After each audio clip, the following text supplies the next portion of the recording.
is brought to you by Head Start Basketball. You have to be a self-starter, because if you're not a self-starter, it don't matter what resources or what kind of help you have, then it's not really going to maximize your potential to be the best version of yourself. So for me, I had the support system, even though it was in a tough environment, but there was also an inner drive where I wanted to achieve goals that I had set for myself. And for me, it was just a matter of not letting anything stand in the way of those goals. Freddie Owens is the author of the book, Echoes of Stark Park, which tells his story of basketball, community, and faith. Owens takes readers from the heart of Milwaukee's North Side to the pressure of the Big Ten and the isolation of professional basketball overseas, revealing the lessons that shaped him far beyond the game. Freddie is a veteran NCAA Division I coach with over 20 years of coaching experience, including stints at Oregon State, Iowa State, Montana, and Holy Cross.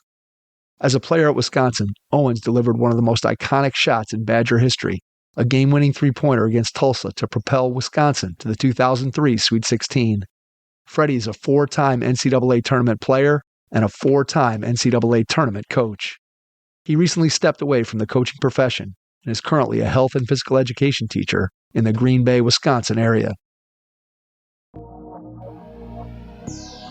Give with Hoops is the first platform turning basketball analytics into fundraising impact. Every stat tells a story, and now every story drives sponsorship, engagement, and team growth. Programs nationwide are transforming basketball stats into funding power. Learn to use performance data to attract sponsors, engage fans, and raise more with every play. Give with Hoops will help you raise 3 times more money for your program as their stat-based pledges consistently outperform traditional fundraisers. Visit givewithhoops.com/hoop-heads-podcast to learn more and take your fundraising to the next level. Give with Hoops. Hi, this is Danny Gallagher, girls varsity head coach at Magnificat High School, and you're listening to the Hoop Heads podcast. Are you or an athlete you know planning to go D3? Check out the D3 recruiting playbook from D3 Direct. Their playbook gives you a clear step-by-step roadmap to the recruiting process, what coaches value, key milestones from early high school through application season, and how to build a targeted list of schools that fit your needs. The playbook demystifies researching D3 programs and how to stand out without chasing every camp or showcase.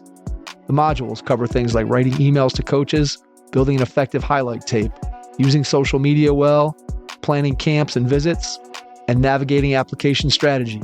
You'll get templates, checklists, and an outreach plan to communicate confidently, learn how to compare financial packages, and avoid common missteps. By the end, you'll have a prioritized school list and a decision framework you can use to land your best fit opportunity. Click on the link in the show notes to get your D3 recruiting playbook from D3 Direct.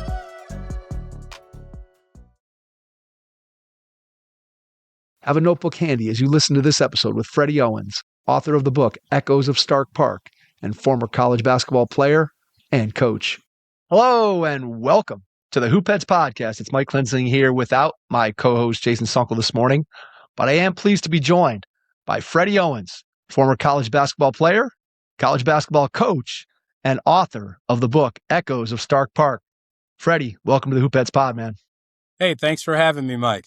Excited to be here. So, thrilled to have you on. Looking forward to diving into the book, learning a little bit more about your life, your career, and just the way that you've gone about your business from the time that you were a kid up until where you are now, choosing to step away from coaching and get into teaching. And we'll talk about all that as we go through the book. Let's start with the synopsis of the book, Echoes of Stark Park. Tell people a little bit what the book's about, sort of the genesis behind it, and then we'll dive into the details of your life. All right. Well, the book is about the makings of a man, who comes from a tough inner city background and was able to fight through a lot of adversity to achieve his goals and things that he had set for himself from a basketball standpoint. Basketball is the centerpiece of the book, but it doesn't entail the entire book. It's about resilience, growth, and then ultimately, leaving a legacy, having a positive impact on others and trying to, leave my mark on the world in a positive way. And I know that you wanted to leave a legacy for your son. So talk a little bit about that perspective of kind of the why behind the book. Yeah. So the book initially, it started off as a legacy piece for my son. I'm a middle-aged man, and both of my parents are passed and are no longer with us. So for me, there's a lot of unanswered questions, that I have for both of my parents that I'll never really get to ask them. I'll never get to ask them. So started thinking more and more about my son. That's where the idea of getting something on paper kind of came to fruition, where I wanted to write down a lot of my experiences throughout life, and more importantly, the lessons that I learned in each stage of my life, so that he can have something as he continues to progress through the different seasons of his life, where he can look back and reflect on and sort of relate to and see what it is that I went through, what his dad went through at various points of his life, to help shape and mold him into the man that he sees as dad today. And also the people that helped, along the journey. Talk about the mechanics of the book from the first day that you have the idea of, hey, I think I want to do this. I think I want to write this book, to you're sitting in your kitchen and you're actually holding a copy of that book. What did the process look like? What was the learning curve from going from idea to actually creating and sitting down, writing the book, finding a publisher, all the pieces that are, again, sort of in the background when people think about writing a book? Yeah, it was definitely a huge learning curve. A lot of information that I had to learn along the way, because this is new for me. But the hardest part was just getting the ideas out and getting them down on paper, and trying to be as detailed as possible, because I was picturing my son reading the book at various stages of his life, and I wanted to be as detailed as possible with the information that I was giving him. But it entailed a lot of long days and early mornings and late nights, and waking up out of my sleep with ideas and jotting down notes in my phone at 2, 3 in the morning, and my wife rolling over, looking at me like, "What are you doing?" Yeah, it was a very tedious and long process. But once I got going and started writing the ideas, it was just a matter of getting everything out and then going back and organizing it the way I needed to. And then once everything was sort of organized the way I needed to, getting the necessary help to make sure that it was polished the right way and done professionally. And yeah, it kind of took off from there. And, I just tell you, it was no greater feeling than getting that first hard copy of the book, knowing how much time was put into it, and how much, heart, and, going back in the memory lane and, digging up things that I hadn't thought about in 30 plus years. So yeah, it was just a very, very great experience, where I learned a lot about myself, and more about where I come from, and even a lot about the people who have helped, kind of help me along in my journey. How clear were your memories as you're trying to put this thing together? Because one of the things that I always think about when I talk to someone who writes a book about their life, clearly we all have things that we remember from when we were a kid, or you remember things from your playing career about this or that. But at least for me, I feel like I kind of know the general idea of this story or that story, but I'm not sure that some of the level of detail that would be required of me to write a book about me, but for you to write a book about you, how easy or difficult was it to clearly remember some of the stories that you tell in the book? And did you have people kind of helping you that you went to and said, hey, I think I'm remembering this, but can you help me to fill in maybe some of the gaps in my own memory? What was that process like?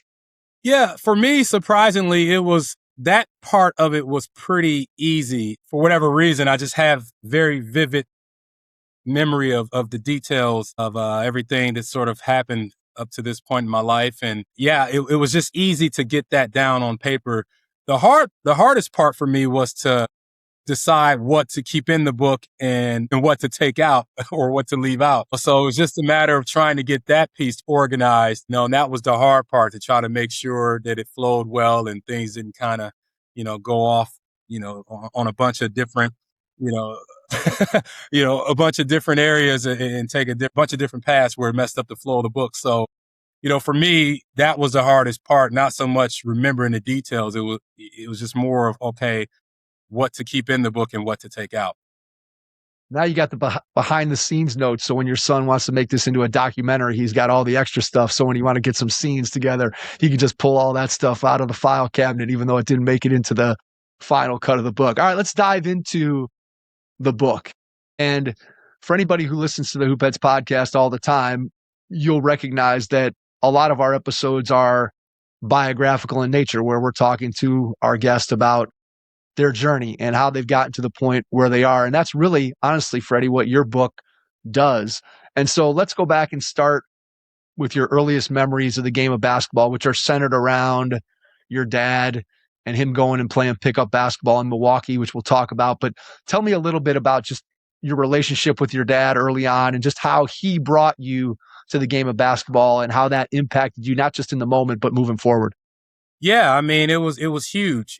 For one, I was blessed to have a father who was around, to help raise me to be a man, because I know the area that I come from, or even a lot of my friends and people that I knew in our neighborhood, in our community, they didn't have a dad that was around. So my dad, we called him the neighborhood dad, the community dad, because he was a dad who tried to be there for other kids in the neighborhood who maybe weren't afford the luxury of having a father around. And, he was always that guy who was giving out advice and, trying to pass gems on to, kids my age or even kids that were older. So, he was very well respected and liked in our neighborhood and looked at as the neighborhood dad. For me, my earliest memories being, 4 or 5 years old, just following him around the inner city of Milwaukee during the, mid 1980s.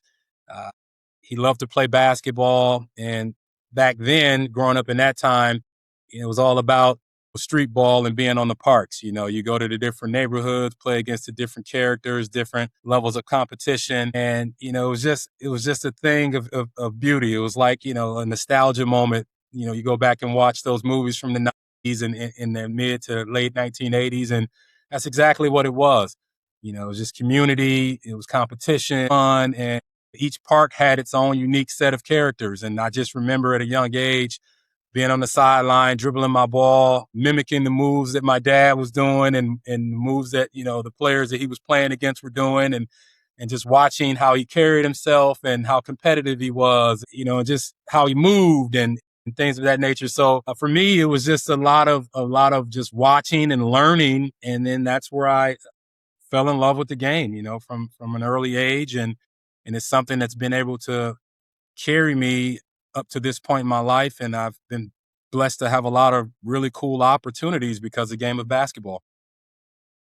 Do you remember the first time that you broke into the top tier game at the playgrounds where you tended to go? Because obviously there's a hierarchy. People today who are one up in the game really have kind of no idea how playground basketball worked back in the day. But for anybody who was alive or grew up in that era, that maybe there's multiple courts at a playground, and there's the top tier court and then there's the second tier court. And if you're a young guy trying to break your way in, you either got to get there early or you got to get there late. So maybe they need a 10th guy and you're just kind of standing there waiting to get your turn. But what do you remember about the first time kind of you broke into the upper echelon of street ball or playground basketball, for lack of a better way of saying it? Yeah, it was definitely a pecking order. And the goal, was always to get on that top court. At the park I grew up on, which is what my book is titled after, Stark Park, we had 2 full courts. The one court was like for the kids and maybe, the older, sort of adults who weren't really, that good from a skill standpoint. And then the main court was the court that's where the heavy hitters were. So, growing up as a kid, I would always be on one court playing with the kids or the adults who weren't very good. And you look over and I see my dad and the other characters and people in the community, playing high competitive basketball on the other court. And for me, it was always that goal of getting there. And I finally was able to sort of reach that peak at about 12 to 13 years old, where I was able to get, on the adult court. And I always would ask my dad, growing up when I was like 10, 11, hey, can I play? He's, nope, son, you're not ready. You're not ready. You're not ready for this level yet. And then, I got a little bit older, a little bit wiser, a little bit stronger. And I just remember the first time I played with those guys, I was, like I said, I was about 12. And it was a wake-up call. It was like, wow, this is nothing like, the games that are going on the other court with my friends. And, they didn't take it easy on me. I got knocked down. I mean, I have marks on my body to this day, scrapes on my knees and elbows, from those games. And, it was a great learning experience because I had to figure things out. How am I going to get my shot off against an older adult who's stronger and more athletic and faster and smarter than I am? How am I going to defend a guy who's bigger and stronger and faster than I am? So it forced me at a young age, without me even really knowing it, I had to adapt and I had to be resilient and try to figure out ways that I can impact the game so that I can continue playing on that court. And, by the time I was, 13, 14, I had figured it out.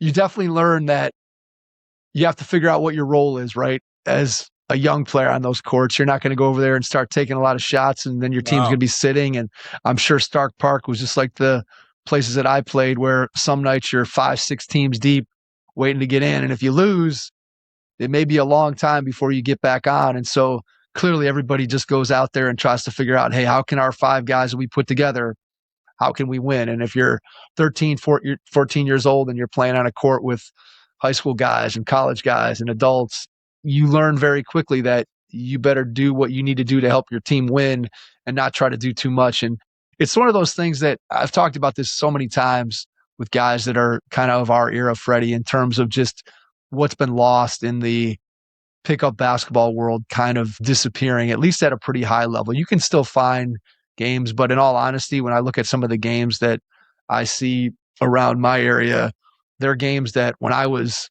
17, 18, 19 years old, I probably wouldn't have wanted to play in because there's inevitably a guy with a baseball hat on, or there's some guy with, jeans playing in the game or whatever. And those are the games where I was like, yeah, I don't want to be in that kind of game. And just the playground basketball has just gone away. And obviously we've gone to a system where players have much more access to gyms.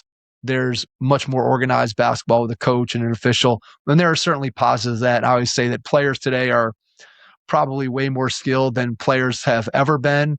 But I think there's a little bit of the competitiveness and basketball IQ that you described, right? Playing against a guy who's older than you or playing with a group of guys who have a little bit more experience than you, that you just learn some things on the playground that I don't know that you ever learn in a gym at an AAU practice. And I'm sure you feel the same way. And that's not to say that today's system doesn't have merits, because it does. Obviously, the players today are incredible. But I always say that, and I'm sure you feel the same way, that even with all the great things that you were able to do in organized basketball, and we'll talk about a couple of them, some of my best memories are just from playing at the park, right? Or playing pickup basketball here or there. My most favorite basketball memories are those memories, despite the fact that I played 100 some college basketball games, which was great. But I have some really great memories of the park. And I know for you that, you included several of those just with your friends and with your dad, on the playground. Yeah, it's just a lot different, and things change, right? Things evolve, that's life, right? But definitely, when I look back on those times, it's different versus today in a sense where today everything is more external, and back then it was more internal. It taught you a lot of internal things. For example, you had to figure things out when you were thrown in the fire, and it just created a completely different dynamic internally where it created that competitive nature. It created sort of an environment where you had to figure things out, if you wanted to be successful. And not saying that today kids aren't put in those situations, but, it's a lot more structured in a sense where you have the resources, you have the trainers, you have the indoors, inside facilities the kids work out in. When we were coming up, I even remember a time where we were too young to even play on the second court at Stark Park, and we had to be resourceful. We cut out milk crates and nailed them to the telephone poles, and that's how we played our games because we couldn't get on the park courts, So it's just like, we had to be resourceful. We had to figure things out. Or I'll give you another example. What if you're out there playing on a windy day? you ain't going to be taking a lot of jump shots, right? You got to try to figure out, and if you are, you got to figure out, okay, where the wind is coming from. Maybe I'll take a little bit off of it. Maybe I'll put a little bit more on it. You had to deal with the elements. Now everything is so staged where, kids are not necessarily put in positions where they have to figure things out on their own. They're being told how to figure it out versus them having to figure it out internally. So, yeah, it's definitely a different day and age, and it's neither good nor bad. It's just different, and I wouldn't change the way I was brought up in the environment I came up under, under no circumstance, and I was able to experience it from both sides as a player and as a coach. So, but yeah, it's definitely a lot different now. You see kids where, if a kid plays hard now, they stick out. They stand out. Wow, that kid plays really hard. When I was coming up, that was the standard. And what separated you was the talent. Everybody played hard.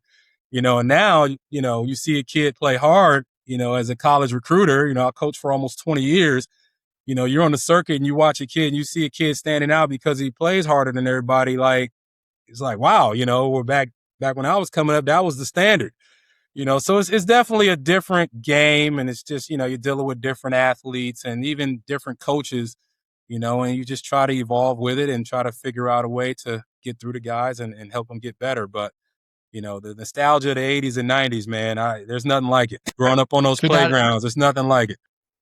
Could not agree more. Could not agree more. So one of the themes that runs through your book is, and it starts with, again, sort of the why behind the book of writing it for your son, and then the first character that kind of gets introduced in the book is your dad and the influence that he had on you with basketball. But you go through and you talk about a lot of your other family members, your mom, your aunts, and just the people around you from a family standpoint that had an impact, your cousins, the people that had an impact on who you became and who you were in the moment. So why was it so important to kind of include that at the very beginning of the book?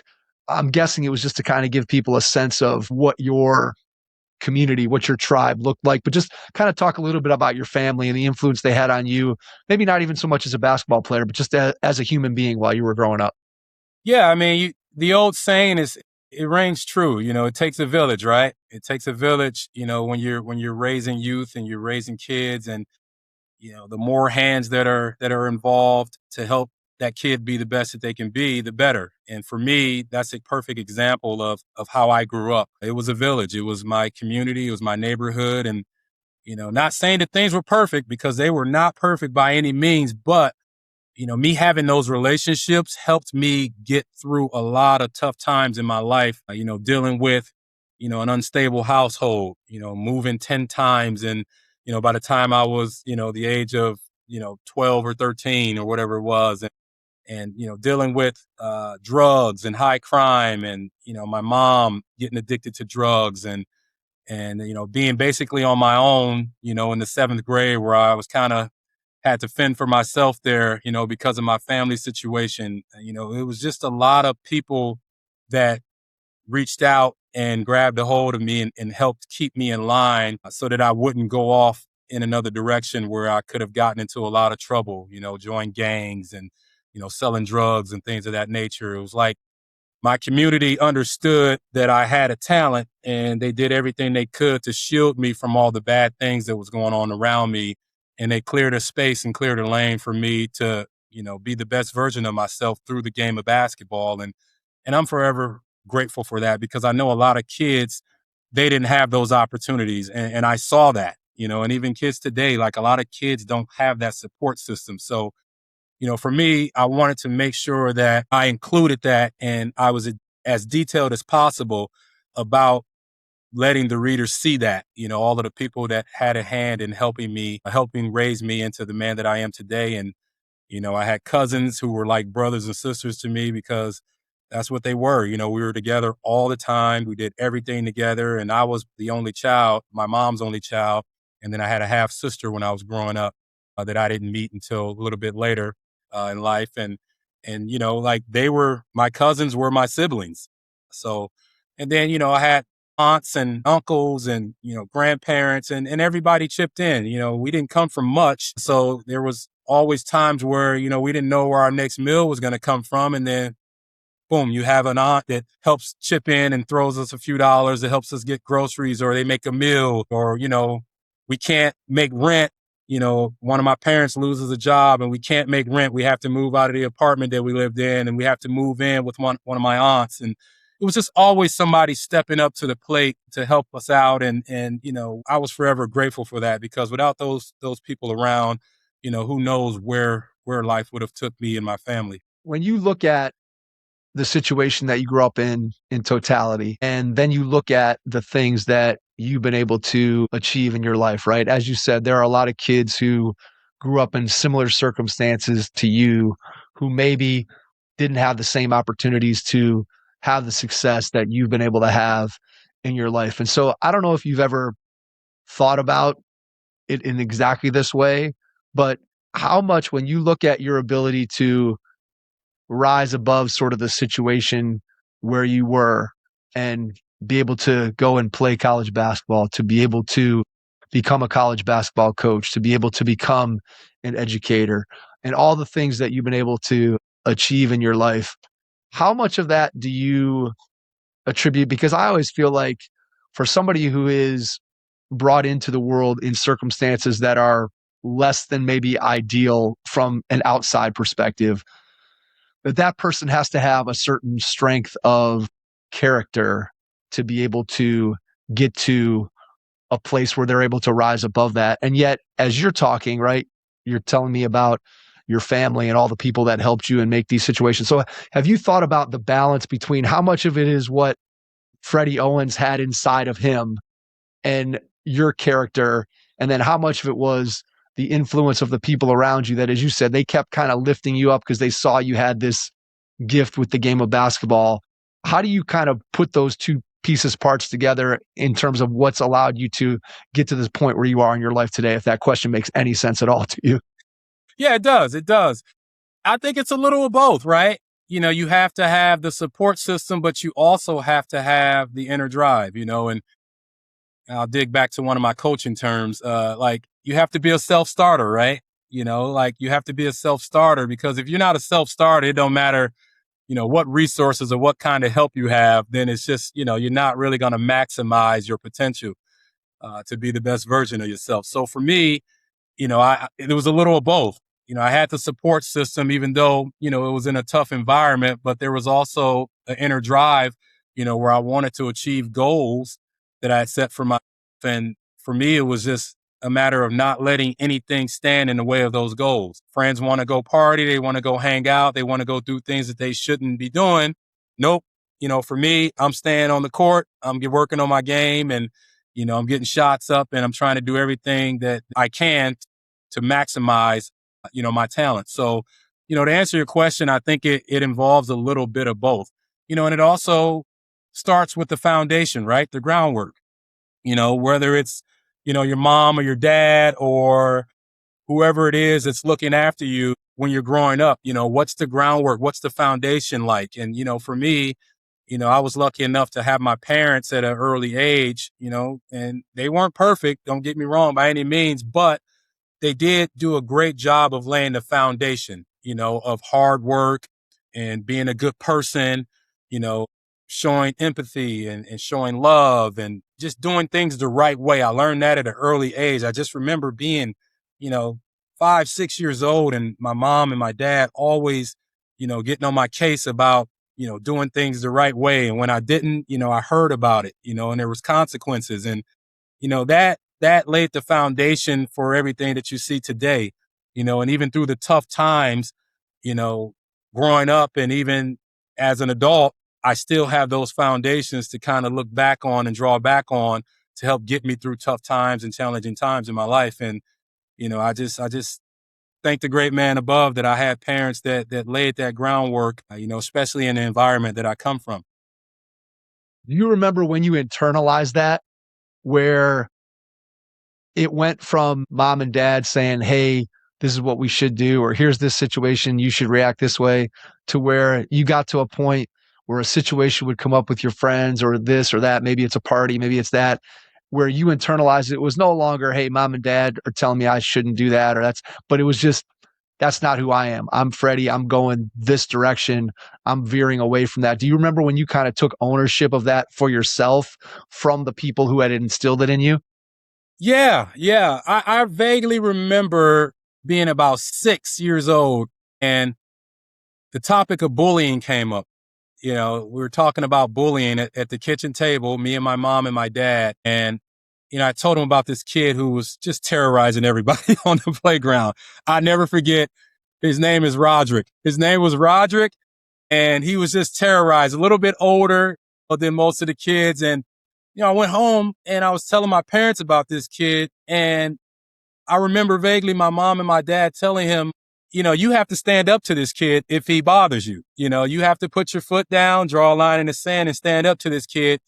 And if you see him bothering anybody else that you feel as though they can't defend themselves, you need to step in and interfere and take up for whoever it is that need help. What do you know? A few days later, a situation comes up where Roderick's bullying somebody, and it was a kid he was a lot bigger than. And I remember stepping in and, kind of defending the other kid, so to speak. And, I won't go into details, but let's just say Roderick didn't bother anybody else from there on out. But it's just interesting, you look back, and okay, you wouldn't necessarily teach a kid, like things are just so different now versus how they were back when I was growing up. But it did lay a foundation for me to, you have to stick up for yourself, and you have to stick up for people that are not capable of taking up for themselves as well. That's just life in general. And, the more people that are willing to reach out and help others in a time of need, it just helps us all, overall. And for me, I just remember that being an early learning point in my childhood where it was like, you stick up for yourself and you stick up for others. And that's something that I've always, held close to heart, in regards of what situation it may be. Yeah. There's nothing better than that, right? If you can get the people around you that instill those kind of values in you, and then you think about yourself as a parent, or I think about myself as a parent, and those values, like what you just described, are things that we hope we all can instill in our children so they can go forth and do some of those same things that you just described. Tell me a little bit about your high school career as a basketball player. In the book, you talk a lot about some of the experiences that you had with your team coming in as a freshman and playing time and trying to figure that whole piece out, and then your rival school that you're playing against and going back and forth with them. But just tell me about one of your favorite memories or two about being a high school player. When someone says, "Hey, Freddie, what was your high school basketball career like?" What's the first thing that jumps into your mind? First thing that jumps in my mind is just walking into the school building on the first day of school. I remember being a freshman. It was the first time that I had actually not provided my own transportation, but went to school on my own. So I had to catch 3 different city buses to get to my high school. So that in itself was like a long process. I had to get up super early in the morning, and take 3 city buses to get to my school, in which the last bus dropped you off right in front of the school. So for me, the first memory that comes up is just getting off that city bus in front of the school the very first day. And at the time, my high school, we had close to 2,000 students at the high school. Now it's a lot different. It's like 250 students in the entire school. Back then, it was a huge school, huge incoming freshman class. And I just remember getting off that bus and it was just a lot of energy. You got the freshmen in one area, you got, the upperclassmen in another area, you got your different cliques of everybody hanging out. And for me, there was a lot of unknown, first day at a new school, going into high school. And for me, it held even more of a significance because both of my parents went to that high school as well. And they both played basketball at Milwaukee, Washington. So, Washington had a huge tradition, and it still has a huge tradition of basketball royalty, tons of really good players, teams, coaches, state championships, so there was the pressure to be good enough to make the team, but then not only make the team, I have to represent my family name too, there's a little bit of internal pride there where it's like, my parents walked these halls, they played on some really good teams here. And, I'm not going to be the son who goes here and can't make the team or doesn't, play, so for me, it was like, hey, I got a lot to prove here, and I got to work like hell to, get better and make sure that, my name and our tradition and our legacy carries on. So there was, a lot of internal and external pressure from a basketball standpoint for me. So, just walking through those doors on the first day and, walking through the halls, I remember you go through the main entrance and there's just pictures of the past state champions and the trophies and things of that nature. And I was just like, wow, like my goal is to be on that wall one day. I remember thinking to myself, those first couple of days of school. So that's one. And then to answer your question, the second one would be making it to state my senior year. We went when I was a freshman and I played varsity as a freshman, but, I didn't play a lot. But my senior year, we made it. We were ranked in the top 25 in the country and we were just loaded. I mean, we had like 6 or 7 D1 guys on our team. And then, to make it even better, we played against our rival, Milwaukee Vincent. They were also ranked in the top 25 in the country. So it was just a huge battle, city pride on the line. They had a loaded roster full of Division I players too. And it was just, not only were we battling for the state title, we were battling for city pride too. And to have 2 Milwaukee teams, inner city teams battling for a state championship was a pretty cool experience. So making it to state was a huge deal. That would be the second thing that would come to mind. And then I was already committed to play at, the University of Wisconsin. And so there was just, the stakes were really high. It was really high. And it was just a fun time to be an athlete. Tell me about the decision to go to Wisconsin, and the story that you tell in the book is one that, again, I found it kind of amusing in the sense that there really wasn't much of a recruiting pitch other than, hey, do you want to come to the University of Wisconsin? You were like, yeah, I want to come to the University of Wisconsin. What else would I want to do? So kind of walk me through that story and just, again, sort of why you felt that strongly about the opportunity in Madison. Yeah. The goal was always to get out of the hood and make something of myself through the game of basketball. So for me, I always had aspirations of getting a full ride to play Division I basketball at the highest level. And I just remember growing up, in those early to mid 90s and watching the Marquette and Wisconsin teams play. And what drew me to Wisconsin as a kid, watching those games on TV, was watching Michael Finley and Tracy Webster and Rashard Griffith and those teams. In Wisconsin, they had some really good teams. And I just remember watching those teams on TV and going outside and trying to mimic the moves that Michael Finley did and Tracy Webster did. And, Tracy Webster was a left-handed point guard and he was really good. And I'm a lefty. So like Tracy was my guy, so for me, there was always an early draw to wanting to be a Badger, wanting to play for the University of Wisconsin. And, I got an opportunity through AAU coach of mine who was sort of like my mentor, who saw, some things in me that I didn't see in myself at the time. And he was always, pushing me and pushing those buttons to help me just figure things out and, helping me get better as a player and getting me to think about, the game and life beyond the game. And he, talked to somebody on staff and told them that, I was the best secret in the state. And, I got invited to their elite camp and went to camp. And, for me, it was like, okay, this is it right here. I got a chance to display my skills in front of the coaching staff. And, not only am I going to be playing against, some of the top competition in the country, because these are all the guys that they're actively recruiting. I got a chance to make a name for myself here. So needless to say, the night before elite camp, I didn't get any sleep. I've always been kind of a person who had I used my imagination where I would put myself in certain situations, to where it was a positive outcome. So that night I was constantly putting myself in situations, picturing myself, hitting game winners and making the right plays and doing everything the right way so that I can attract the interest of the staff. And when I got to elite camp, man, it was all out war. I told myself, like, these guys are in the way of what I'm trying to accomplish. And, if I don't make the most of this moment, it may never come back around. And, I used it as fuel and I went into that camp hungry, man. And I walked out of there with a scholarship. And, when Coach Dick Bennett offered me the scholarship, for me, it was a no-brainer. I knew that's where I wanted to be. It was close to home, a very reputable university, from an academic standpoint. And my family and friends can just, drive an hour and a half to Madison from Milwaukee and see me play every weekend, every home game. And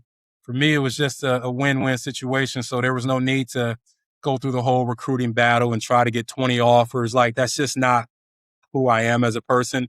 If I see something is the right fit and it makes sense, then that's what I want to go with. And everything aligned. I was able to go there and have a amazing 4-year career.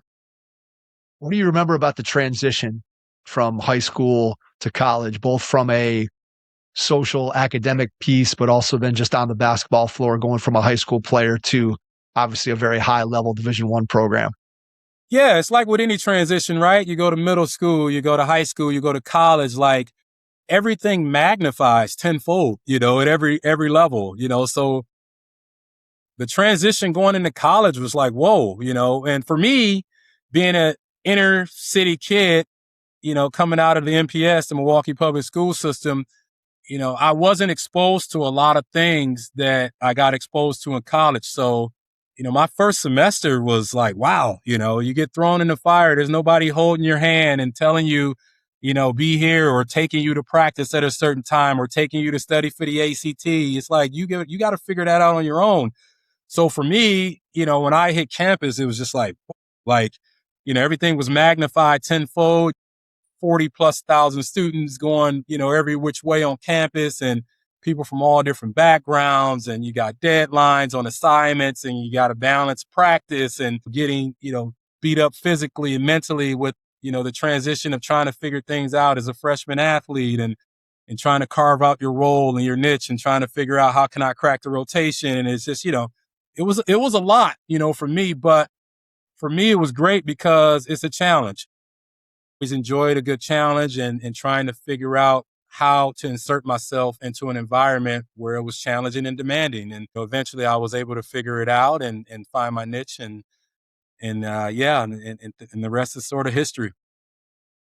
Well, one thing that was historic that you did in your career, some people might associate the shot with Michael Jordan against the Cavs in round 1, 1989, game 5. However, there is the shot in Wisconsin basketball, which is associated with one Freddie Owens. So take us through what the shot is in Wisconsin basketball history, and what are your memories from that moment in the NCAA tournament? Yeah, so the shot references a game winner that I made in the second round of the NCAA tournament against Tulsa. And it was a very sort of unique and pretty cool experience. It's March Madness and you see a lot of crazy stuff. But we were down 13 with, just under 4 minutes to go in the game, and things were just not going well for us. We were up against a lower seeded Tulsa team that was loaded and talented, and they had gotten the best of us for 36 minutes or so of that game. So we found ourselves in a double-digit deficit late in the game. And I just remember going to the huddle, and, Coach Bo Ryan, who's a Hall of Fame coach, another one of the, Hall of Fame coaches that I was fortunate enough to play for and learn a lot under. He just was very calm, and he told us all, hey, this is one they're going to remember for a long time, and referencing that we're going to make a comeback and win the game. So we all, team full of fighters, and we kept believing, and all of a sudden we get that 13-point lead down to 2. And then all of a sudden, we make a run, and we're in a late game situation, and we're in another timeout. And, we have a NBA prospect on our roster, Devin Harris, who Devin and I actually, a lot of people don't know this, we grew up together on Stark Park, like same neighborhood, right around the corner from each other. So we ended up being backcourt teammates, playing for Wisconsin. So that's another story in itself that's pretty cool. Devin ended up spending 15 years in the NBA, and he was an NBA All-Star as well. So Coach drew up a play for Devin to come off a high ball screen, and I was to clear through to the opposite corner to sort of create a driving alley for Devin to come off the high ball screen and make a play, and made the right play. He didn't take the shot because he drew 2 defenders, in which one of the defenders was mine. Devin, made a cross-court pass, and I happened to find myself wide open in the corner, and, I was always ready, and he made the right play, and I was ready to knock it down, and fortunate enough, it went in, we ended up ended up winning the game and going to the Sweet 16. And yeah, it was a great experience. A lot of people don't know this either. I was not supposed to play in that game. I had got hurt pretty bad in our first round matchup against Weber State, where I had a high ankle sprain that was pretty bad. And I wasn't supposed to play in that game. And I spent the next 2 nights pretty much rehabbing my ankle to be prepared for that game. So I was not 100%. It's just crazy how, the butterfly effect, right? Things kind of work out like that. And, I wasn't 100% by any means. And I had a small, sort of a small imprint on that game up to that point. I made a few shots and, tried to defend to the best of my ability, but I wasn't even supposed to play in that game. And here, there you have it. I ended up knocking down the game winner. So it's just funny how things sort of work out, man. And it was an unbelievable experience. And it's cool to this day, that people, there's not probably a week that goes by where, somebody doesn't bring up that shot, me living in the state now. And it's always cool to hear about, where people were and how they reacted, when that happened. It's a Stark Park mentality, man, that kept you playing in that game. That's what that was all about. How much of your memory of that shot is your actual memory of the moment, being a part of it, versus now I'm sure you've seen the video, the replay, the call, all the stuff over and over and over again. How much of what you remember about it is your actual memory of being on the floor and making the shot versus seeing the TV video and the call? Do you still remember what it was actually like to be on the floor making that shot, or has, okay. Yeah. All right. Yeah. I remember it vividly, every detail of it. That's awesome. I even remember the guy running past me after I released the shot, not, having a split second where I couldn't really see the rim, after the release, and, seeing it go through and running back down court with my arms raised because they still had some time to get a shot off. So it was like, hey, we got to get back on defense, that mentality. So, but yeah, I remember it vividly, just walking out of the timeout and just kind of having a strange feeling that, I was gonna get the ball. I don't know why, but it was just one of those out of body experiences where it's like the ball could possibly come your way. So you have to be ready. And lo and behold, it did. And I was ready. But yeah, I remember every detail, just like with writing the book. It's kind of blessed in that sense where I remember a lot of details about things that happened in my life, because over time, the environment that I came up in, like, you had to be observant, because that's the difference between you being in a situation that could be favorable versus unfavorable. So for me, just always being aware of my surroundings and being aware of what's going on, it helps me be able to remember details very vividly. Before we move on to your opportunity to play professionally, I want to just circle back to your relationship with your mom, because I know that's a central part of the book. And you mentioned earlier in the conversation that your mom suffered from an addiction that ended up making your relationship with her challenging, just because of that addiction and how that thing played itself out throughout the course of your life. So just talk a little bit about the influence of your mom, how her addiction impacted you and your family, and then kind of think about how that shapes who you are today as a husband and as a father. Yeah, definitely. One thing about my mom, and, I haven't talked about this a lot, so being able to get that stuff down on paper was good and therapeutic, because this is stuff that I've buried for 30 plus years. Having my mom around early in my life, a lot of people seem to think, especially when it comes to things like addiction, they look at it in a sense where it makes the people a bad person. Whereas for me, I was able to understand early on, for some reason, that it doesn't make someone a bad person. Like, they're just going through something that they're trying to get through and they're trying to fight. And that was a situation with my mom, in the 80s and 90s during the crack epidemic, that flooded a lot of inner cities throughout America, Milwaukee being one of them. Drugs just had a huge stronghold on our community, and it had a grip that, a lot of people couldn't get out of. And my mom was one of those people. Both of my parents were teen parents. So trying to figure out how to raise a kid in that environment where you don't have a lot of resources was tough. So, my family, being my mom and dad, they had to resort to selling drugs to make ends meet and to take care of me and themselves.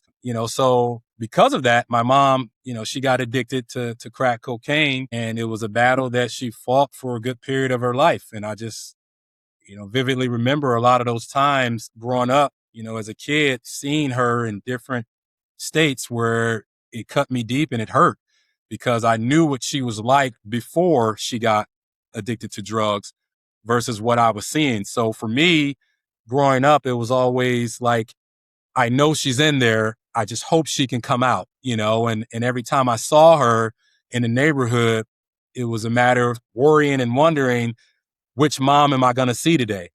And it was a very stressful, high anxiety driven and sad time for me growing up because I knew what my mom was like before versus what I was seeing. And I saw the transformation, hit hard on a daily basis.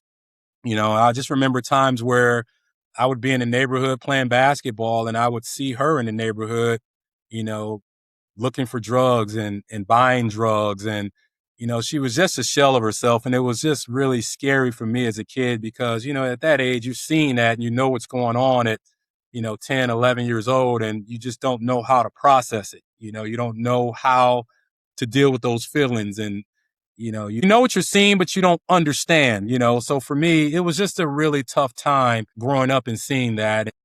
I remember times also where, I'm matched up against guys on the court playing against them, and this is this very guy that was selling drugs to my mom, and he knew what he was doing to her and how it was affecting her relationship with me and with our family and with my dad. And, here he is selling her drugs. And, I tried to do everything I could as a 11, 12-year-old to punish that guy on the court, where there was, catch him with an extra elbow or, set a harder screen on him and just doing everything I could as a kid to let him know, like, hey, I see what you're doing to my mom. And, I'm going to try to do everything in my power to let you know that I know what's going on. And it's tough, especially kind of reflecting and looking back on that time. And, but I had basketball, man. Basketball got me through a lot of those tough times because if I wasn't able to go up to that park and get shots up and play with my friends and have something to keep my mind off of what was going on, who knows where I would be. So, that was a tough time for me. And it's something that I'm still getting through to this day, when I think about my mom, because when I lost my mom, I was 27, 28 years old, and she had finally started to get her life turned around where she, was beating the addiction, something she had battled for a number of years. And, right when she was getting to a point where she had turned things around and we were repairing our relationship, then she dies unexpectedly, of a blood clot, where it killed her. So, I feel even to this day, looking back on it, it angers me because I was robbed of time with my mom. And, she doesn't get to meet her grandkid, she doesn't get to meet my son. And, so now it's just, I think about those times and it's heartbreaking because I have to imagine what she would have been like, when she's seen him and when she's around him, and he'll never get to meet his grandmother, So, yeah, it's a tough time and it's a tough thing to deal with, but, at the same time, it's life. So I just try to cherish those moments and make the most of it and recognize that, I did have a mom, for a period of time where she was a good mom and she helped instill a lot of different, things and traits in me that helped make me the man that I am. She taught me how to love and she taught me how to, take care of people. She would give a shirt off her back to anybody, in need. So those are a lot of the traits that I get from her. And, I try to make sure that, I show my son pictures of her, even though he's 3. I show him pictures of her on my phone and, hey, who was that? And hey, that's grandma. And, just try to carry her legacy on through me and through him. It's tremendous that you're able to look back with that perspective of even when your mom was going through some of those darkest times in her life, right? You could still look at her and see the mom that I know is still in there despite this shell that the addiction has kind of put around her that's made her into this different person. And again, I think it speaks to the kind of person that you are, that you're able to look back and you were able to, even in the moment, to look and still see, hey, my mom is still in there. Because obviously there's a lot of people that could have been bitter or upset at their mom or angry. And not that I'm sure you didn't go through those feelings at some point as well, but just the fact that you were able to keep that perspective, and even now as an adult to be able to look back and see the good that your mom brought to your life, and not necessarily always just focus on what,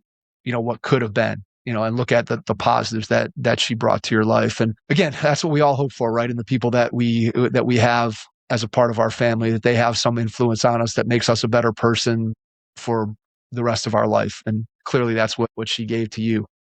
All right, let's jump back to sort of the progression in your basketball career. After you get done at Wisconsin, clearly a guy like yourself, who basketball has been such a huge part of your life, you want to have an opportunity to play professionally, which you had an opportunity to do. Talk a little bit about what that experience was like for you, what you liked about it, maybe what was challenging about it, and then we could talk a little bit about what's next after basketball for you. Yeah. So the goal was to always be a pro, right? Growing up, it's like, hey, if I can make it to the NBA, that would be huge. So that was always the goal, where, only a very small percentage of people get to play at that level. I played against a lot of pros and with a lot of pros from an NBA standpoint. But my career, although I had a good one, it wasn't where it needed to be to make an NBA roster. So after college, although there was a lot of success, from a basketball and a team perspective, individually, I wasn't where I needed to be to make an NBA roster. I did get invited. I had a small invite to the Milwaukee Bucks free agent camp. And then, once I was there, you're playing against potential draft picks and people from all over the world. And it's just like, whoa, like with any transition, there's levels to it, right? Yeah. So, I played well at the camp, but not well enough to make a roster. So my adventure took me overseas to Europe. Now, it's worth being noted, I took a year off from professional basketball through the advice of my dad and Coach Bo Ryan to get my degree, because I just, my dad, he was on me from the time I stepped on campus till, my eligibility was up. You're not going to school just for basketball. I could hear his voice in my head now. You're there to get that piece of paper, meaning my degree, so you're there to get that piece of paper. You're not there to just play basketball. For me, that's always stuck with me. So I decided to forego a year of playing professionally to stick around to finish up a few classes that I needed to finish up to graduate. And during that time, I was a student assistant coach for the men's basketball team, in which that was my introduction into coaching, which, I'm sure we'll get into later. I won't get into too many details about that. So I sat out a year, kept playing, stayed in shape. And then the following year, I went over to Europe to play. My adventures took me to Latvia. It was my first contract that I signed, and it was over in Eastern Europe. And you want to talk about a culture shock and a wake-up call. It was like, whoa, it was a huge culture shock and wake-up call for me, in a sense where here I am in a completely different environment where there's not many people, if any, that look like me, for one. And now you throw in a cultural difference, from a language barrier to, food and transportation and just a variety of things, for me that, I hadn't expected up to that point. But for me, I'm always a person who is willing to learn and observe, and, I want to experience different things in life.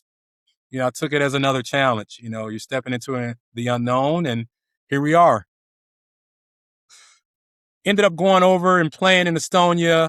Great experience, high-level basketball in Eastern Europe. And, but at the same time, you're starting from the ground up. You're working for that paycheck now. You're getting paid to play. The travel ain't, what you're used to. You're not getting chartered flights and, steak and lobster for your team meals. And, it was a different ball game, even though you're a pro athlete, so, being in Estonia was a different experience, but, I faced some challenges because things started to take a turn where I wasn't getting my money on time, and, they didn't give me an apartment when they were supposed to, and, things of that nature. I called them Eastern promises in my book. Everything kept getting promised, but, nothing was being delivered. So I had to go to my agent, and sort of demand, like, hey, like, we need to find a better situation. And fortunate enough where I had done enough in Estonia to where an opportunity came about in Latvia. And that ended up being a really, really good experience, just a really good overall organization, and they were very professional and did things the right way. It was a great level of ball. And when I went from Estonia to Latvia, it was definitely a great transition, a great experience in a positive way, where I was able to make an impact on the court. Played throughout Europe. We played in the Euro Cup, which is, I believe, a step under the Euro League. So, I mean, just high level basketball across the board. Got a chance to visit different countries and play against a different caliber of players and take in the culture. And it was an overall great experience, So when I came back from Europe, I was definitely a changed man. Here I am, a guy from the inner city of Milwaukee. At certain points in my life, I didn't know where my next meal was going to come from. And I was wearing my cousin's clothes that were 2-3 sizes too big, because my family didn't have money to get me clothes. And here I am traveling the world doing something I love. So when I came back, I just had a completely different outlook and perspective on life, in a sense where I was just overall more developed from a holistic standpoint. When you think about that, where did that then start to point you in terms of the rest of your life? Obviously, we know that you eventually get into coaching, and you mentioned earlier that year that you took where you were the student assistant. But that more worldview, what did you start thinking about as you were coming back? You see that your playing career at some point is going to end. What is it that you decide then, I want to do? What's the next move that you make in order to start moving forward? And how did that experience in Europe kind of lead you in that next direction? Yeah, so that experience in Europe, I was thinking at the time I had to do more reflection and decide, like, okay, is this something that I want to chase for the next 10 years? Because a lot of people don't talk about, especially athletes, they don't talk about how lonely it is being a professional athlete. Yeah, you make good money and, you get notoriety and, you get to play at a high level, but like, it's a lonely business, especially when you go over to Europe. So for me, I was over there and it was just me, and it was very lonely. It was a challenging time, and I had to do some self-reflection and ask myself, is this something that I want to continue to chase, or do I want to pivot in another direction? And for me, through my experience the previous year of coaching, it kind of sparked a new interest for me. And, I said, hey, this is an avenue I can take where I can continue to impact the game in a positive way and, pass down knowledge that was given to me as I was coming up through the ranks as a player. And that's where coaching sort of came into play for me, where it was like, this could be a good transition, a good career path. And I decided to get into coaching. And from there, was able to get some pretty cool opportunities where I was afforded an opportunity to coach AAU basketball when I came back from Europe, back in my hometown of Milwaukee, and had a lot of good experiences with that, and thought that I would be doing that for a few years before I was able to crack into the college ranks. And then I coached AAU for the spring, and then early that summer, an opportunity came about where I was afforded an opportunity to join a staff at a Division II school in Colorado, Adams State College, in the middle of nowhere in the mountains in Colorado. When I got offered that opportunity, it was like I got offered a job at Duke, because I was just so excited, And my wife now, which was my girlfriend at the time, she was just graduating and finishing up in Madison. And, I floated the idea of, hey, would you want to take on this journey with me? And, fortunate enough, she said, yeah, so I knew I was a good recruiter right off the bat. I talked her into to following me into the unknown in the middle of nowhere. And yeah, man, we moved to Colorado and we were there for a year. Thought that was going to be a situation where we were in for a couple of years before I was able to crack into the Division I ranks. And lo and behold, another opportunity comes about where, I get a call from TJ Otzelberger, who was the head coach at Iowa State now. Heck of a coach. He was an assistant then at Iowa State. And, he had been watching me over the years, and we come from the same area. He's from the Milwaukee area as well. And he calls and offers me an opportunity to be a graduate assistant at Iowa State. And it was an opportunity that I couldn't turn down. It was an opportunity to get into the Division I ranks, and then also get in an environment where, I could learn from some really good coaches. Greg McDermott, who's the coach at Creighton, who just retired, he was the head coach at Iowa State then. So we went to Iowa State and we get thrusted into the Big 12 environment. And what an experience, man. I learned a lot about the day-to-day of what it takes to, run a successful high-level Division I program. And I was just trying to be a sponge in that moment and learn from all of the great assistant coaches and Coach Mack and the players as well. And thought that I would be doing that for a couple of years, getting my master's at the time being, which takes a couple of years. And then lo and behold, another opportunity comes about a year later to be a Division I assistant. And Tony Bennett, he was the head coach at Washington State at the time. He had rubbed shoulders with Wayne Tinkle, who was the head coach at Montana. Wayne was just at Oregon State for a number of years. And Tony calls me and say, hey, would you have any interest in, talking to the coach from Montana? And I'm like, of course, Tony, like, are you kidding me? So there's context there. Obviously, I played for Tony's dad, my freshman year. That's who recruited me to Wisconsin. So then I linked up with Wayne Tinkle and everything went well. And we, for the third year in a row, my wife and I were moving and we packed our bags and went out to Montana. And that was just an amazing 4 years, man. We won 3 conference championships, went to the NCAA tournament 3 times in 4 years. And we lost in a championship game, the game that we didn't go. And, we had some unbelievable teams and a lot of success, a lot of winning. And then you know how it goes, man. The profession, you win, it draws interest. And I get a call from a good friend of mine, Nate Pomaday, who's actually now he's second in charge for the NABC under Craig Robinson. And Craig Robinson was the head coach, who's Michelle Obama's older brother. And Nate Pomaday calls me about an opportunity to join Oregon State staff. And that was quite the experience. I had to work my tail off to get on that staff, was able to get on staff there. And that was an unbelievable experience, not even just from a basketball standpoint, but more so from a standpoint of being around Craig Robinson and being around a family environment. It opened my eyes to a different side of the business and the sport, because everything is so transactional in college athletics, especially today, where a lot of people don't necessarily put as big of an emphasis on the relationship piece, in my opinion, and the family environment.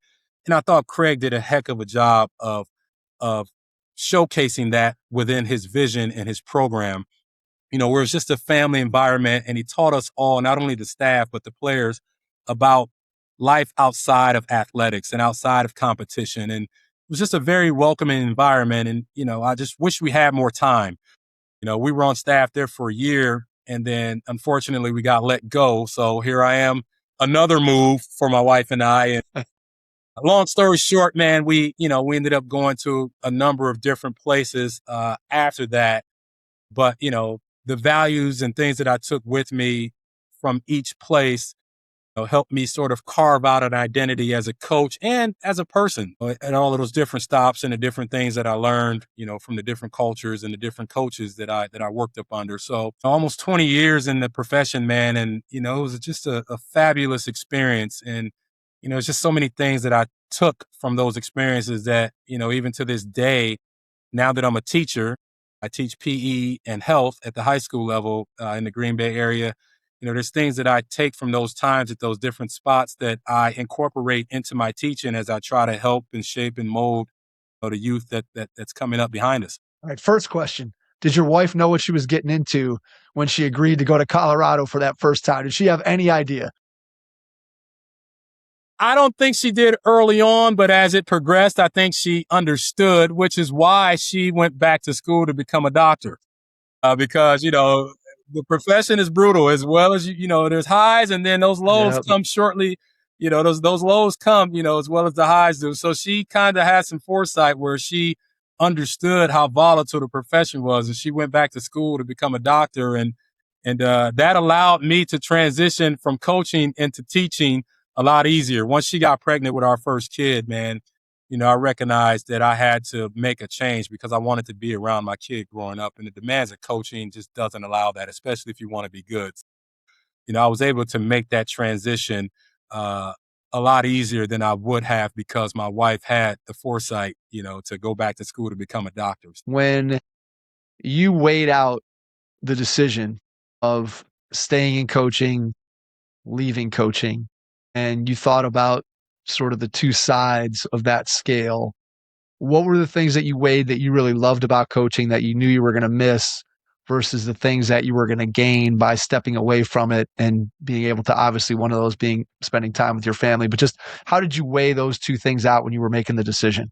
Yeah, I mean, it's a tough decision, like with anybody who's making a transition when something's been a part of their life for so long. And then not only that, it's helped mold them into the person that they are through the lessons. Like, it was a very tough decision in a sense where, you're used to having the same routines, you're used to being around players and other coaches and recruiting and sort of having tunnel vision to where you're trying to be the best that you can be to help the team be the best that they can be. So for me, though, when I weighed everything out versus, what was ahead of me, the decision was an easy one. I was choosing Team Owens all day. My wife and I had put off having a kid for so many years because of the profession. We didn't want to take a family through all of the different moves. I mean, we moved 10 times in 17 years, so like we never really stayed at one place for too long. We had a couple of stints where we spent 4 years, but that was the most we spent at any one place. So, we didn't want to take a kid through that, changing schools and relocating and having to find different friends and, all of the things that come along with being a coach. Granted, a lot of great things come along with being a coach, but for where we were in our lives up to that point, I had to make that transition for our family. So my wife, God bless her, she'd been following me all around the country. And for me, it was just a matter of showing her some gratitude and respect as she was starting to take off in her career. Whereas early on in our relationship, it was about following me around and doing everything that she could to support me and what I was trying to accomplish as a coach. And now, it was like, okay, it's about her now and our family, helping support her as she was thriving in her career. And then ultimately trying to bring life, onto the earth and try to raise him, to the best of our abilities. And I just thought that as a coach, it would have been really tough for me to do that. Not only am I putting a lot on her plate because, she has a demanding career, as a pharmacist. Now, you throw a newborn on her plate and I'm gone all the time. And it just wouldn't have been fair in my eyes to put her through that, especially given the support that she's given me throughout those years. So for me, the transition and the decision was pretty easy. I knew what I would be giving up, but it wouldn't have been close to what, I was gaining in the process. I think that's one of the most difficult things about the coaching profession, right? And I've talked to so many people, as I'm sure you have, when you were weighing that decision of the hours that it takes to be a great coach, to build a great program, to build the relationships with your players. All that stuff takes an incredible amount of time, an incredible amount of energy and effort.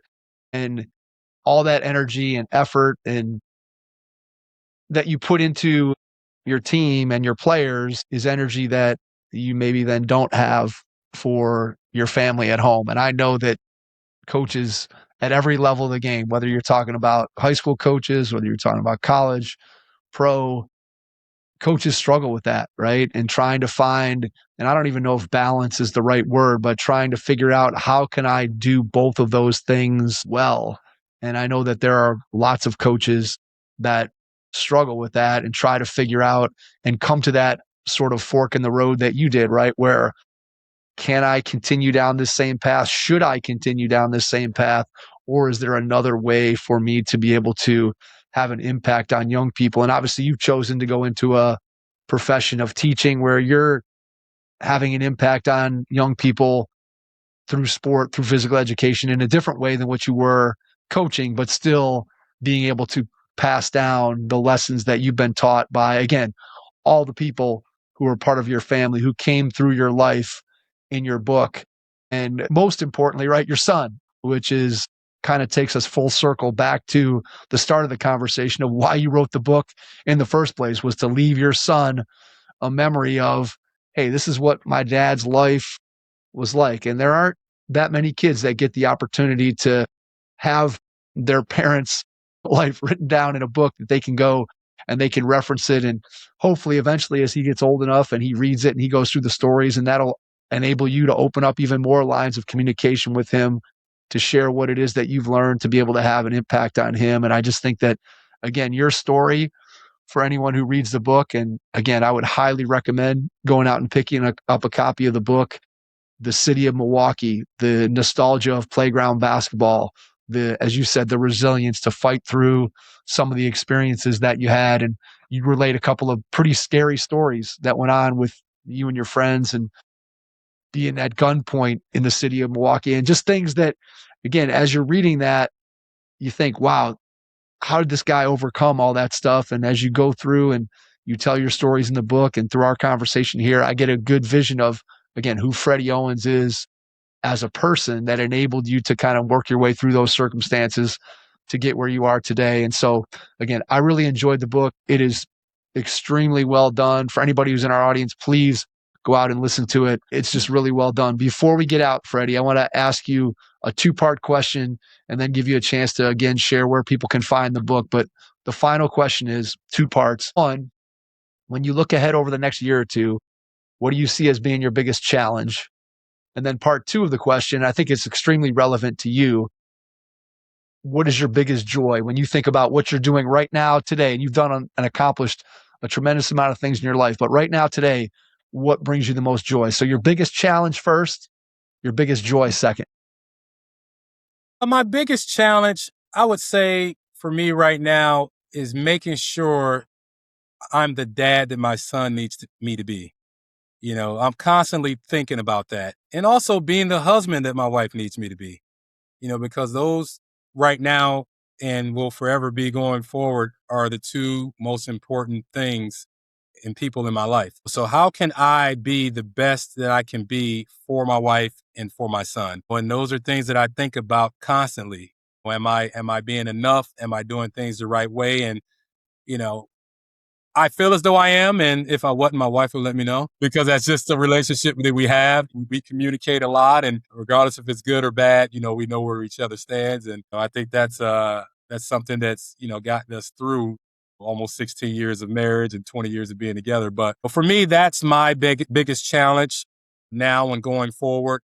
And, there's no doubt in my mind that I'll be able to rise to the occasion. But it's just things that, I think about, because I think about my son's 3 and, the high school kids, even now that I teach, the world is just changing so fast, and I constantly worry about what is it going to be like when my son is sitting in the chair as a high school freshman, or, a middle schooler, or, a college freshman, or, he's graduating college, going into the workforce, doing whatever it is that, he has a passion for. Like, what is the world going to be like then? And then also, not only what is the world going to be like, how am I going to evolve as a father up to that point to be able to give him the advice that he needs to navigate, the challenges of the world and things that may be presented to him, as he continues to progress in life. Those are the things that I think about now. It used to be, what play can I draw up to help coach in the last 7 seconds of the game and we're down 2 to get a 3. And, those are the things, or, how am I going to get this recruit that can really help us? Things are just a lot different now. And I love every bit of it, man. So that to answer your question, that would be the biggest challenge, for me going forward. And then what brings me the most joy is obviously being around, having the time to be around my wife and son. It's 20 years, man, where it's just tunnel vision. And as a competitor, you get so caught up in what you're doing. And then now that I've been out of the profession and not really around the game of basketball that I have been my entire life, now I've been able to step back and see things from the outside looking in. And I realize how much time I've lost that I can't get back. Being around, family and being around friends and missing the big events and things that I just can't get back. Like I mentioned, my cousins and I being like siblings. I've missed their kids growing up because I was just never around. I was always traveling and being, at games and recruiting and practice. And I wasn't around. I didn't get a chance to spend a lot of time around my cousins who I'm very close to and see them be able to raise their kids. I have a lot of younger brothers and sisters, half brothers and sisters, on my father's side that I wasn't around a lot, and they're young adults now in their, early to mid 20s. I wasn't around them much growing up, being able to provide that big brotherly advice. A lot of my best friends had kids. I wasn't around, them. I'm godparents to a lot of those kids. Like, I wasn't around, so just looking back, although coaching provided a lot of great experiences and opportunities, it just kind of sucks looking back because, like, think about all of the time that I lost with loved ones that I can't get back. So what brings me joy is being able to have that time to hang out with my son, hang out with my wife, or go visit my cousins who live in a different part of the state, or go visit my best friends who live in a different part of the state. And, having the time available to be able to do those things. And then also what brings me joy is being in a position to be a PE and health teacher, teaching the youth the importance of exercising and eating right and things that they'll carry forward, in their lives for as long as they live. It needs to be an emphasis on those things because times are just so different now. You think about COVID and how it's changed things for these kids because it forced them to be in a situation where they were in the house a lot, in front of a computer screen, in front of a TV, because they couldn't get out and be active. So, like, the mentality is completely different now when it comes to being active and doing things that benefits the body in a healthy way. Not only just the body, the mind as well. So being in a position where I can help make that impact as a teacher, like, that brings me joy as well, because there's nothing like sitting in a classroom and you're teaching a kid about something, and then I use a life experience of something that I went through or how things used to be, and you see the light go on, with one of these kids, and they come and they ask you questions. And, like, to me, that's really cool, because, coaching, you're giving back and you're helping teach basketball and also life lessons related to sports. But now I'm teaching sort of those same lessons, but just in a different way now. And for me, like, that's very fulfilling. It's really good stuff. And I think it clearly summarizes what we talked about in our conversation, and also the journey that you went through in your life to be able to take the lessons that you learned and now to be able to impact other young people who are coming up in situations that may or may not be similar to yours, but that you can have an influence on who they are and who they're going to eventually become. Before we wrap up, I want to give you a chance to share, how can people connect with you? Email, social media, where can they find the book? Give us all the details of where people can connect with you and go out and pick up a copy of the book. And then after you do that, I'll jump back in and wrap things up. Yeah. So for anybody interested in, having any just conversations, honest conversations as it relates to basketball, coaching, life in general, they can always reach me on my email at Freddie, spelled FREDDIE.Owens, OWENS, at iCloud.com. And then you can also follow me on my IG account, which is at Freddie Owens. There's also, I have a website. If anybody's interested in keynote speaking and workshop opportunities as it relates to my book, and the website is www.freddieowensofficial. Perfect. Freddie, cannot thank you enough for taking the time out of your schedule today to join us. Really appreciate it. And to everyone out there, thanks for listening, and we will catch you on our next episode. Thanks. Your first impression is everything when applying for a new coaching job. A professional coaching portfolio is the tool that highlights your coaching achievements and philosophies, and most of all, helps separate you and your abilities from the other applicants. The Coaching Portfolio Guide is an instructional, membership-based website that helps you develop a personalized portfolio. Each section of the Portfolio Guide provides detailed instructions on how to organize your portfolio in a professional manner. The guide also provides sample documents for each section of your portfolio that you can copy, modify, and add to your personal portfolio. As a Hoopheads Pod listener, you can get your Coaching Portfolio Guide for just $25. Visit coachingportfolioguide.com/hoopheads to learn more. Thanks for listening to the Hoopheads podcast, presented by Head Start Basketball.